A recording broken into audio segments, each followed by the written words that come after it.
Bonjour à tous et à toutes, c'est Berserker et bienvenue dans cette nouvelle vidéo. Aujourd'hui, je vais vous parler du tome, plutôt de mon bilan lecture. Vous croyez que j'allais parler d'un tome? Eh ben non, c'est pas aujourd'hui.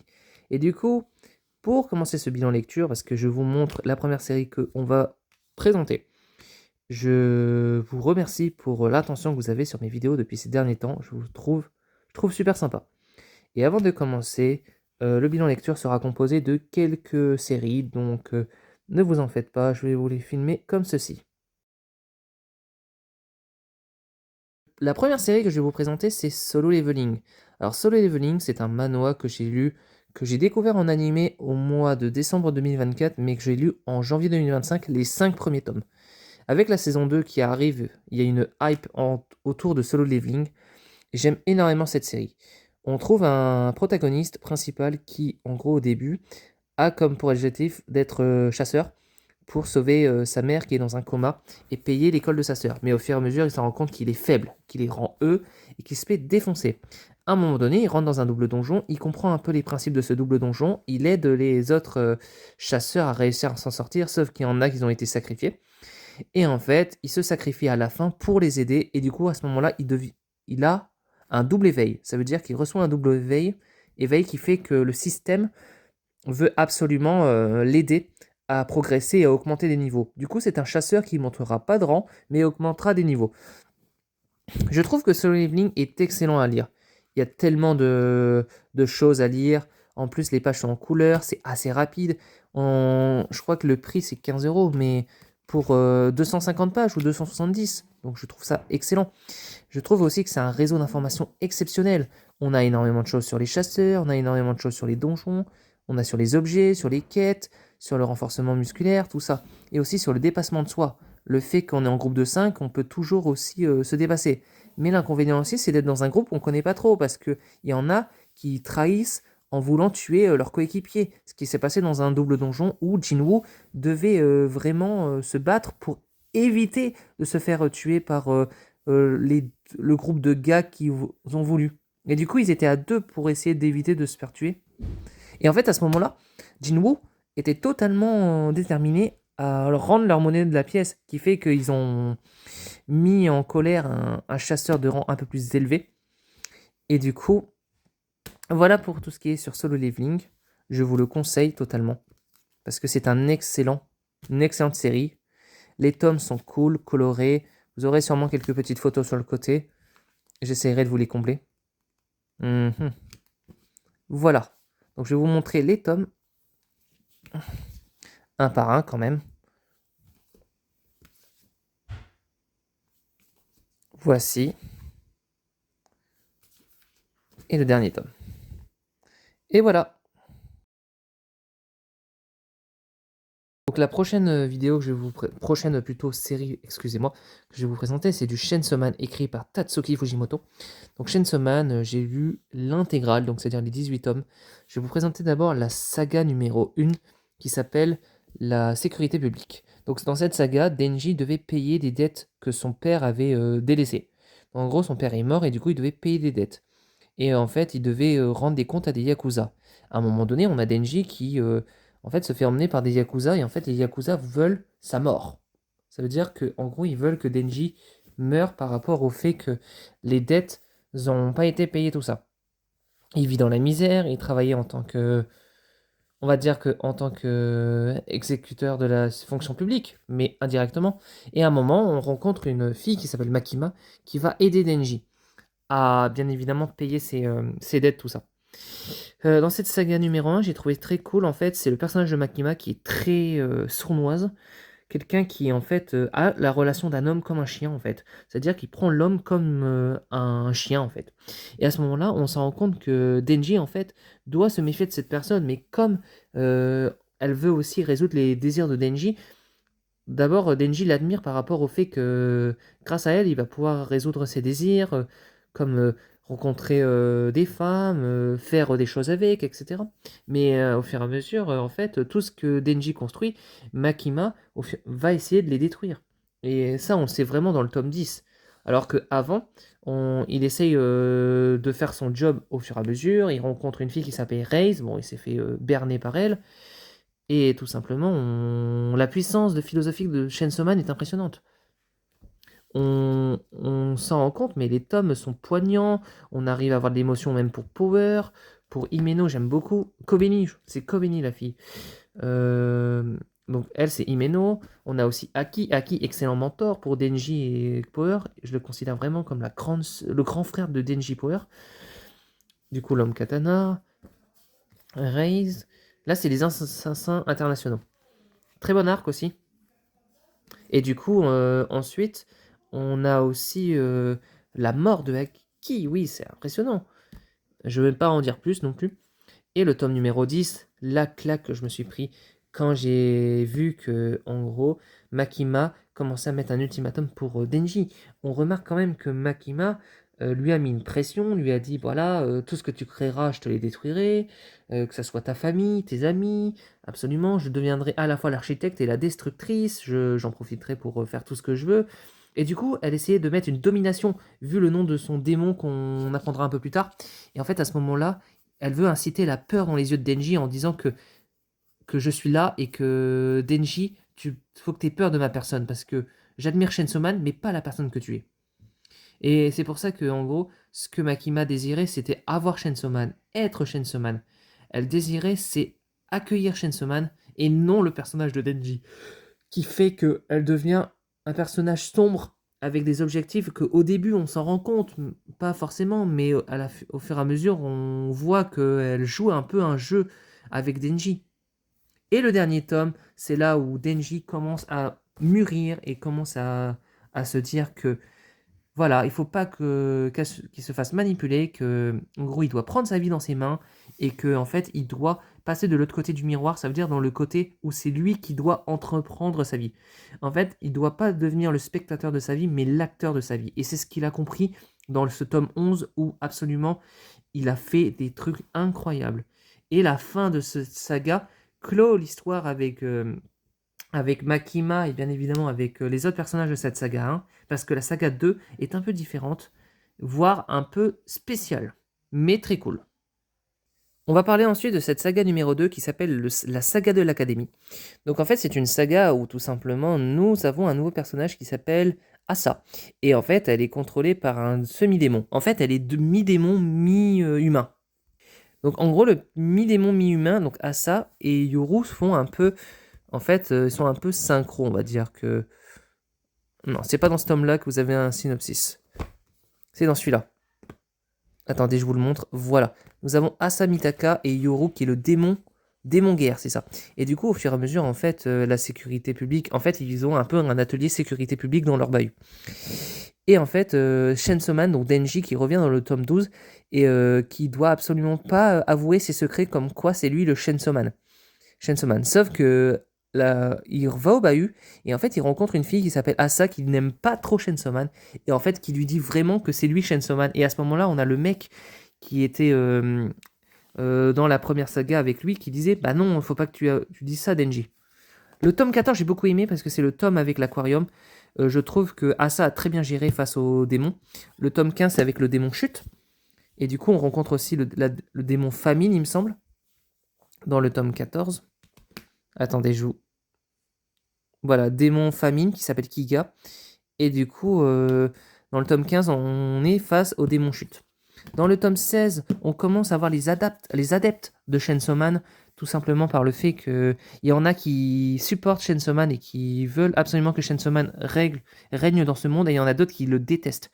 D'où le fait que l'église Chainsaw Man est créée pour ses adeptes. Et dans le tome 17, on a un personnage qui s'appelle Barum, qui en fait absolument brûle une baraque, qui est celle de Denji, etc. D'où le nouveau personnage qu'on verra en début de... fin de saga 1, début de saga 2, qui est très intéressante aussi, que je ne vais pas vous teaser un peu plus, mais ce personnage-là, il est tellement impitoyable, j'ai du mal avec le perso.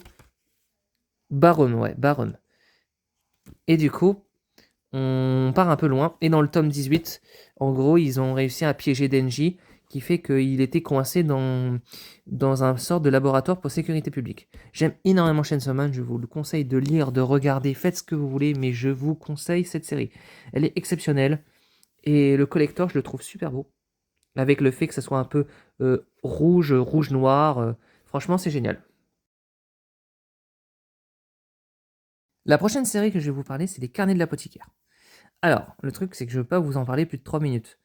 Parce que j'ai lu que 2 tomes, je peux pas non plus trop vous dire, à part que je sais que cette fille s'appelle Mao Mao, qu'elle a 17 ans, et que, en fait, elle est un peu, on va dire, servante de la cour impériale. En fait, elle s'y connaît vraiment en apothicaire, et en fait, elle sait lire et écrire. Et à un moment donné, elle s'était fait enlever, kidnapper, on va dire, par des gens un peu plus nobles, et du coup, elle se rappelle plus vraiment de ses parents d'origine.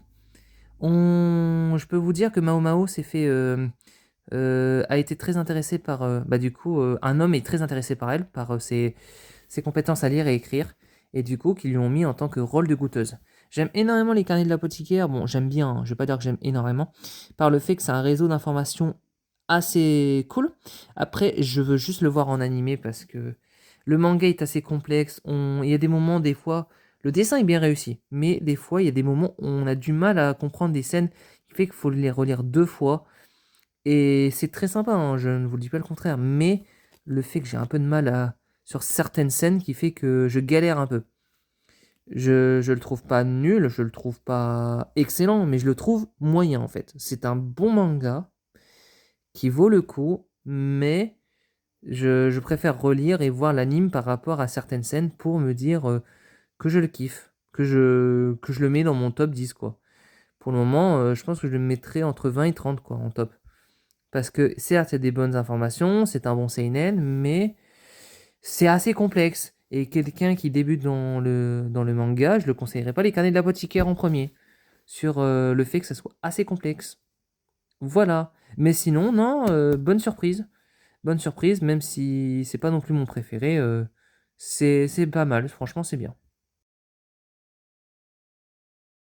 La série, c'est les Sakamoto Days. J'aime énormément Sakamoto Days. Je trouve, excusez-moi, il y avait un petit orteil qui dépassait. Je trouve que cette série est totalement géniale. On remarque que, en gros, c'est une très bonne série implantée dans le Shonen Jump. Donc, c'est l'histoire de Taro Sakamoto qui, en gros, est un ancien assassin. Du coup, qui se débrouille super bien, qui était dans le FJA. Donc, excellent. Et du coup, il est en compagnie de Shin. Shin qui est un aussi ancien assassin parce qu'il a arrêté d'assassiner dans leur ordre depuis que il a essayé de tuer Sakamoto.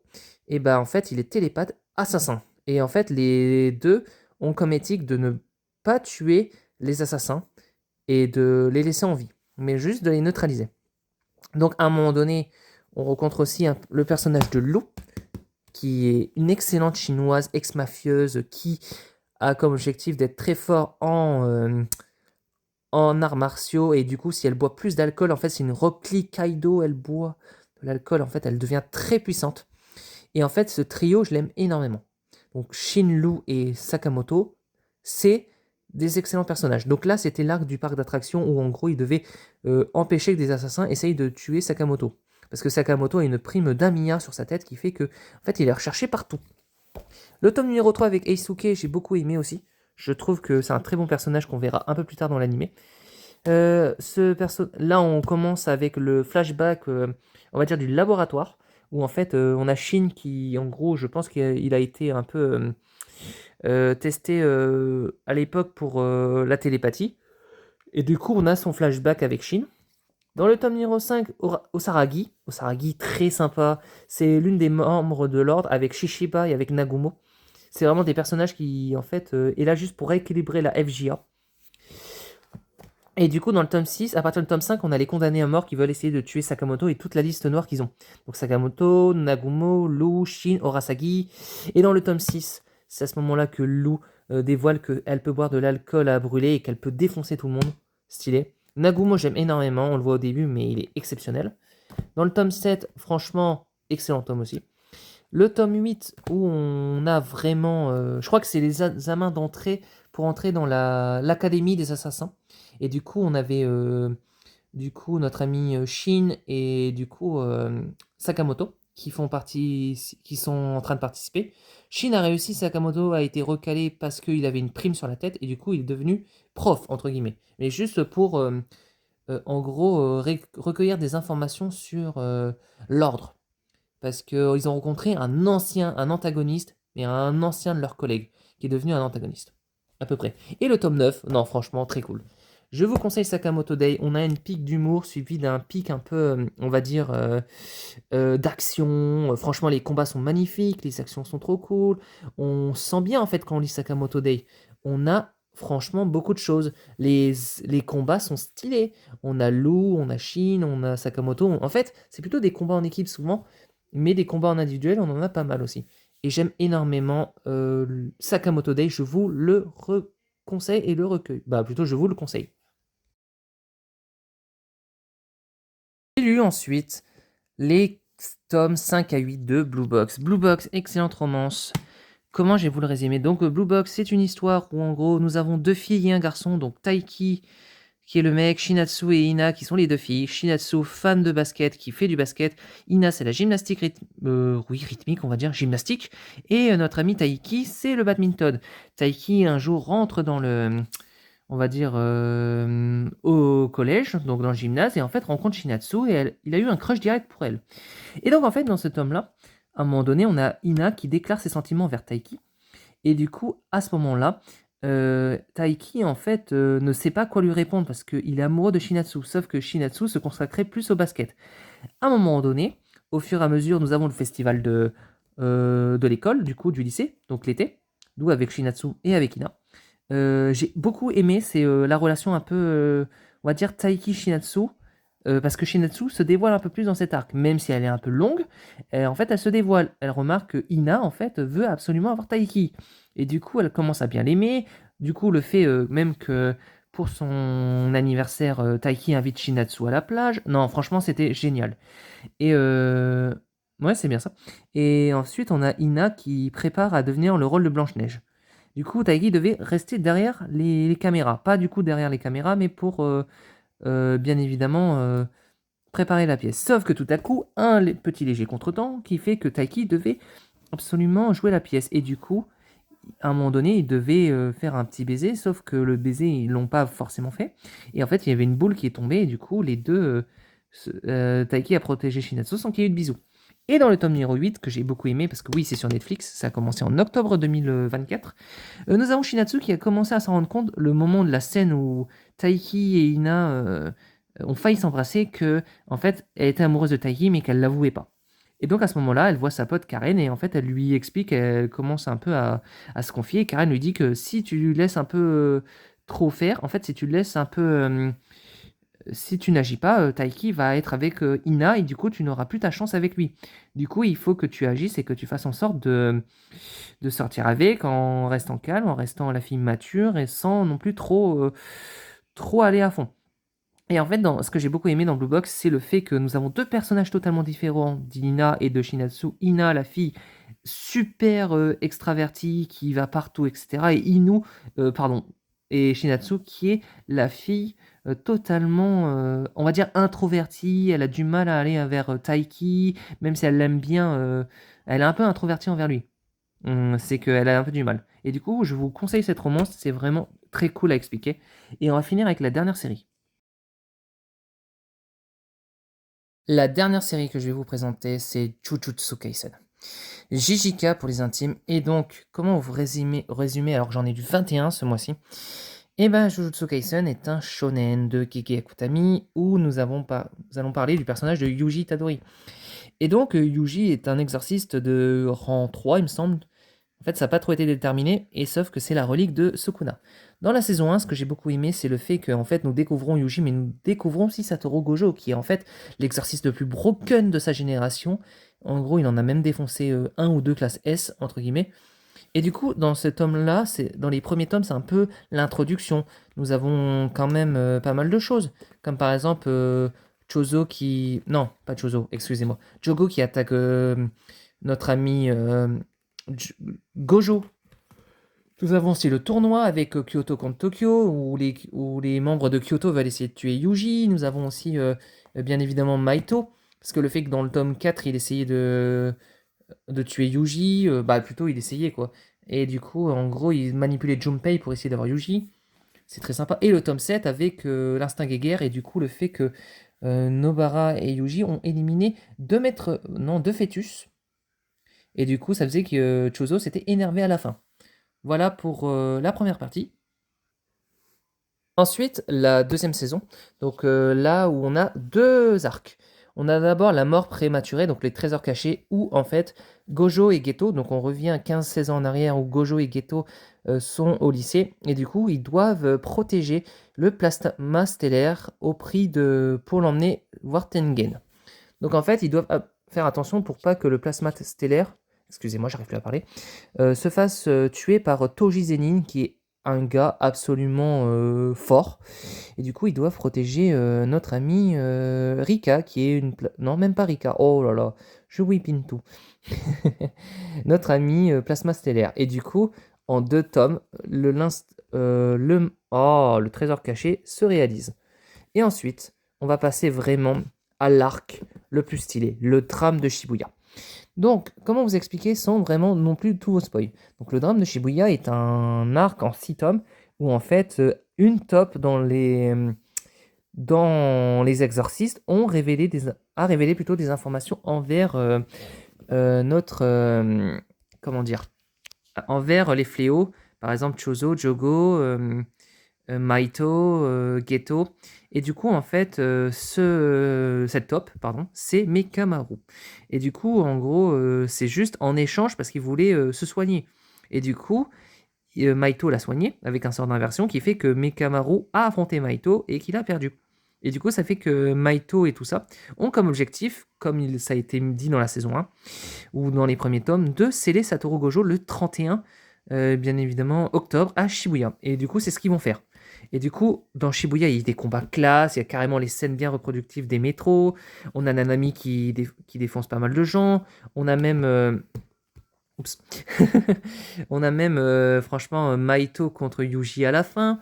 On a notre Nobara et Nanami qui font de leur mieux, Megumi qui affronte Toji. Franchement, c'est incroyable cet arc. C'est l'un des arcs les plus impressionnants en lecture. D'où le fait que Sukuna se réveille et bien évidemment affronte Jogo, il le défonce. Oui, et en plus, il en mange des doigts à ce moment-là. Parce qu'il me semble qu'il en mange beaucoup. Et donc, en fait, dans le tome 15, nous avons vraiment l'affrontement Maito-Yuji, là, où ils s'affrontent avec leur paroxysme, comme si c'était le tout pour le tout. Et dans le tome, je crois, numéro 12 ou 13, il me semble, nous avons Chozo qui affronte Yuji. Et dans le dernier tome, c'est Kenjaku, ou plutôt, on va dire, notre, notre ami Tsuguru Geto ou Naobito... mince, pardon. Oh, je ne sais, Noritoshi, quoi, Kamo, qui nous dit en fait qu'il va créer un jeu mortel qui sera dans l'arc après que je vais vous présenter. Et du coup, c'est un jeu mortel où ils vont devoir s'entretuer. Donc voici le dernier arc que j'ai lu, s'appelle la Traque Mortelle. Alors la Traque Mortelle, c'est un jeu mortel dans plusieurs sphères, dans plusieurs zones, d'où en fait les participants vont devoir absolument affronter des exorcistes, des non-exorcistes, des reliques, etc. On a l'arrivée bien sûr de Yuta à la fin du drame de Shibuya qui veut absolument tuer Yuji, ce qui a été ordonné par le gouvernement. Sauf qu'il combat Yuji, il le tue, sauf qu'il le ressuscite après par un sort d'inversion. Parce qu'en fait l'objectif de Yuta c'est de sauver, de protéger Yuji parce que Gojo n'est plus là. Voilà. Et du coup en fait ils vont devoir prendre un plan pour faire la traque mortelle et ce plan c'est absolument d'aller convaincre l'élève de terminale, Shinji Akari, de jouer avec nous. Ça veut dire d'être dans la traque mortelle. Et du coup, à ce moment-là, ils doivent s'entraîner. Et dans le tome 17, nous avons ce personnage qui s'appelle Naoya Zenin, qui est en fait l'un des descendants du clan Zenin et qui veut absolument la place de roi. Mais il est énervé parce que Megumi est actuellement le chef du clan Zenin par le fait que Gojo n'est plus là. Dans le tome 18, on essaye de recruter Shinji Akari, qui va pas être une mince affaire, il y aura des combats, de la stratégie, et dans le tome 19, c'est le début de la traque mortelle, avec le combat Yuji contre l'avocat, que vous verrez plus tard. Et dans le tome 20, c'est Yuta qui défonce carrément 3 reliques, on va dire 3 exorcismes du passé. Parce que oui, il y a reliques, exorcismes du passé, et il y a pas mal de choses aussi. Et dans le dernier tome de Jujutsu Kaisen, c'est le combat entre Kashimo contre Akari. Kashimo qui est le plus fort relique du passé avec notre ami face... En fait, avec Sukuna. En fait, c'est le deuxième après Sukuna. Et donc voilà pour Jujutsu Kaisen, excellent, je vous conseille énormément de le lire, qui fait que ce mois-ci j'en ai lu 60 pratiquement. Et voilà pour la fin de ce, on va dire, de ce bilan lecture. J'espère que le bilan lecture vous aura plu, je vous souhaite une excellente journée et je vous dis bye tout le monde.